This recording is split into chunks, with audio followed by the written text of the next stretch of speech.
Bus drivers' strike set to continue, and ANC stands by its statement that former President Nelson Mandela is in good health. I'm Richard Brooks. The bus drivers' strike is set to continue. This after transport union SATAO rejected an 8% wage increase offer from employers. SATAO has been demanding 13%. The union and the employer body have been meeting at the Bargaining Council in Johannesburg in an effort to end the 12-day-old strike, which has left thousands of commuters struggling for transport. Union spokesperson Vincent Masocha. SATAO, of course, is determined that the offer that was made by the Bargaining Council is still not reflective of the demands of the workers.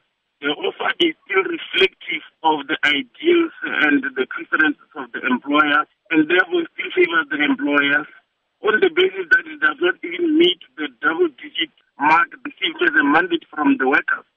Detained Cape Town oncologist Professor Cyril Karabas has abandoned his court application to have his passport returned to him.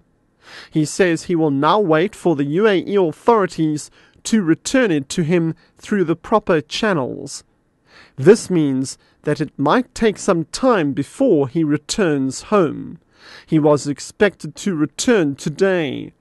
One of the things that the authorities have to do before returning his passport is to remove his name from a list of fugitives. His lawyer, Michael Bahraim. We thought there might be something legally standing in the way. It was then explained to us what has to happen, that they have to fill in requisition forms to get the passport back. They have to have these requisition forms stamped by the court. They then have to use those forms to give to the computer people who remove Professor Karabas's name from the computers so that he's not registered as a fugitive from justice. Once all that's done, they can hand us the actual passport. The ANC says it stands by its statement that former President Nelson Mandela is in good health and in good spirits. This follows a number of comments on social networks criticizing the statements made by the ruling party after a delegation of its leader visited Madiba at his home in Houghton, Johannesburg yesterday. The ANC says there's no reason to be alarmed by the visuals of an elderly person who clearly is receiving the necessary care and attention.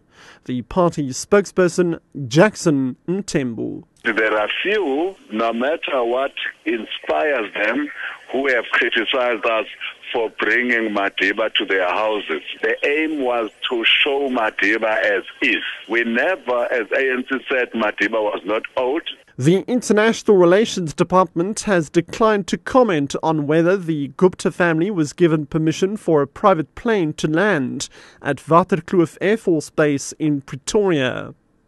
Nearly 200 passengers from India arrived at the Air Force Base, a national key point this morning ahead of the Gupta family wedding at Sun City in the northwest this week.